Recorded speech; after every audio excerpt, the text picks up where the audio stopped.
right. A lot of these questions come from my brother Slump, because I don't be. Slump know that shit. Slump know that. Because some of these I don't be knowing about, but Slump goddamn. This next question is definitely from Slump's the verse. It says, Boom's funeral is today. Who is Boom? And explain how and why his brought the feds to Detroit in full force. What is Bandgang and Cashgang in Detroit, and why are they beefing? Well, so Boom is a part of one of the most historic rap groups in this generation. In this generation of hip hop, the Bandgang, Big Money Bandgang. Shout out to all the Bandgang members. And it's a crazy situation, because when it comes to Cashgang, so this is I'm finna expose something that I've never talked about in any interview. So Bandgang Biggs and Rose, they're cousins. Bandgang Biggs' mama Millie is like my sister. When the Bandgang was in their infant stage, I was there. I watched them grow. I watched them do their thing, right?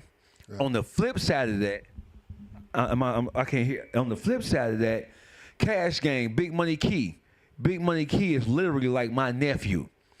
And they are at odds with each other. They have been at odds with each other for quite some time now. Boom was a member of the Bandgang. He lost his life at a rehab on the east side of Detroit. He went to the rehab for one of the most notorious young guys who was stepping on shit, and the got shot up, and he lost his life. Several people got shot, but only one person passed away, and that was Boom. So that was a major blow for the city of Detroit. I mean, it was what it was. Detroit, the feds are in Detroit because you have, in the last 6 months, you've had 30, 40 young guys under the age of 20 die from gunshots.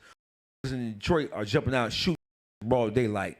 You had a situation where you see a news anchor reporting on a shooting death, and behind her you can hear gunshots. Wow. Somebody else dying right behind her.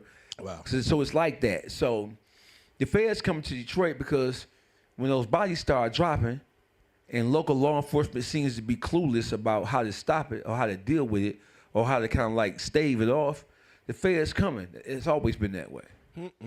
Long live Boom, man. That ugly money. I mean, long live Boom. And if I had the opportunity to talk to all the young guys in the city of Detroit, I would tell them to choose. I mean, it's easy for somebody who's not involved in that lifestyle to like give advice or to get an opinion about that, right? But I've been there and I've done that. I spent the majority of my life locked up. I still have more years in prison than I do free right now. Wow. So if I could talk to those guys, if I could pull those guys to the side, and I talk to members on both sides. Right. And when I talk to them, I just tell them there got to be a better way. You don't want your legacy. You don't want your life. You don't want. A lot of these guys are young. They haven't even had the opportunity to live and travel and experience nothing about life. They're gonna die in the city of Detroit, having never experienced anything worth talking about.